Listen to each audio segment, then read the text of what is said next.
ಬಾಗಲಕೋಟೆ ಕ್ಷೇತ್ರದ ಉಪಚುನಾವಣೆ ವಿಚಾರಕ್ಕೆ ಸಂಬಂಧಪಟ್ಟ ಹಾಗೆ 16 ಅಭ್ಯರ್ಥಿಗಳಿಂದ ಒಟ್ಟು 26 ನಾಮಪತ್ರಗಳು ಸಲ್ಲಿಕೆಯಾಗಿವೆ.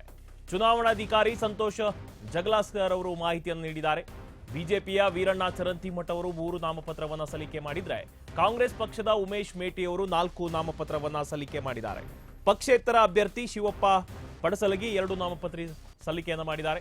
ಪಕ್ಷೇತರರಾಗಿ ಯಂಕಪ್ಪ ಕಮತಗಿ, ಅಬ್ದುಲ್ ರಜಾಕ್ ಕಣಕ್ಕೆ ಇಳಿದಿದ್ದಾರೆ. ಚುನಾವಣಾ ಕಣದಲ್ಲಿ ಒಟ್ಟು 26 ಉಮೇದುವಾರಿಕೆ ಸಲ್ಲಿಕೆ ಆಗಿವೆ. ಇಂದು ನಾಮಪತ್ರವನ್ನ ಪರಿಶೀಲನೆಯನ್ನ ಮಾಡ್ತಾರೆ ಚುನಾವಣಾಧಿಕಾರಿ. ಮಾರ್ಚ್ 26 ನಾಮಪತ್ರವನ್ನ ಹಿಂಪಡೆಯಲು ಕೊನೆಯ ದಿನ ಆಗಿದೆ. ಬಾಗಲಕೋಟೆಯಲ್ಲಿ ಏನು ಬೈ ಎಲೆಕ್ಷನ್ ಇದೆ, ಇದಕ್ಕೆ 16 ಅಭ್ಯರ್ಥಿಗಳಿಂದ ಒಟ್ಟು 26 ನಾಮಪತ್ರಗಳು ಸಲ್ಲಿಕೆ ಆಗಿರೋದು. ನಾಮಪತ್ರ ಸಲ್ಲಿಕೆಗೆ ಮಾರ್ಚ್ 23 ಕೊನೆಯ ದಿನ ಆಗಿತ್ತು. ಚುನಾವಣಾಧಿಕಾರಿ ಅವರು ಮಾಹಿತಿಯನ್ನು ನೀಡಿದ್ದಾರೆ. ಬಿಜೆಪಿಯ ವೀರಣ್ಣ ಚರಂತಿಮಠ ಅವರು 3 ನಾಮಪತ್ರವನ್ನ ಸಲ್ಲಿಕೆ ಮಾಡಿದ್ರೆ, ಕಾಂಗ್ರೆಸ್ ಪಕ್ಷದ ಉಮೇಶ್ ಮೇಟಿ 4 ನಾಮಪತ್ರವನ್ನ ಸಲ್ಲಿಕೆ ಮಾಡಿದ್ದಾರೆ.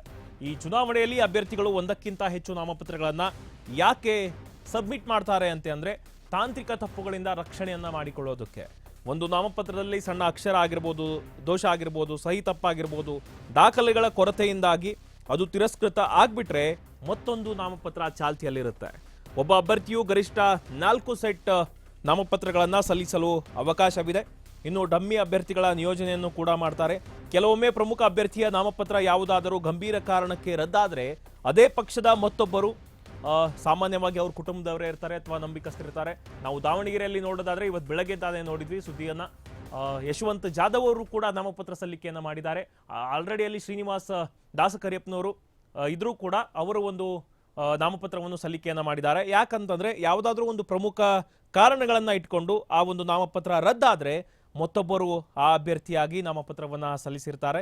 ಇದರಿಂದ ಪಕ್ಷಕ್ಕೆ ಆ ಕ್ಷೇತ್ರದಲ್ಲಿ ಸ್ಪರ್ಧೆಯನ್ನ ಮಾಡುವಂತಹ ಅವಕಾಶವು ಕೈ ತಪ್ಪೋದಿಲ್ಲ.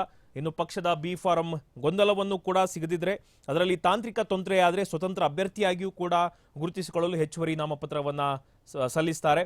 ಪ್ರತಿಸ್ಪರ್ಧಿ ಅಭ್ಯರ್ಥಿಗಳು ಮತದಾರರ ಹಾದಿಯನ್ನು ತಪ್ಪಿಸಲು ಕೂಡ ಅದೇ ಹೆಸರಿನ ವ್ಯಕ್ತಿಗಳನ್ನ ಕಣಕ್ಕೆ ಇಳಿಸೋದನ್ನು ಕೂಡ ನಾವು ಹಲವಾರು ಬಾರಿ ನೋಡಿದ್ದೇವೆ. ಇದು ಕೂಡ ಒಂದು ಕಾರಣ ಅಂತಾನೆ ಹೇಳ್ಬೋದು. ಅದೇ ರೀತಿ ಇದೀಗ ಬಾಗಲಕೋಟೆ ಕ್ಷೇತ್ರದಲ್ಲೂ ಕೂಡ ಒಟ್ಟು 16 ಅಭ್ಯರ್ಥಿಗಳಿಂದ ಒಟ್ಟು 26 ನಾಮಪತ್ರಗಳು ಸಲ್ಲಿಕೆ ಆಗಿರೋದು.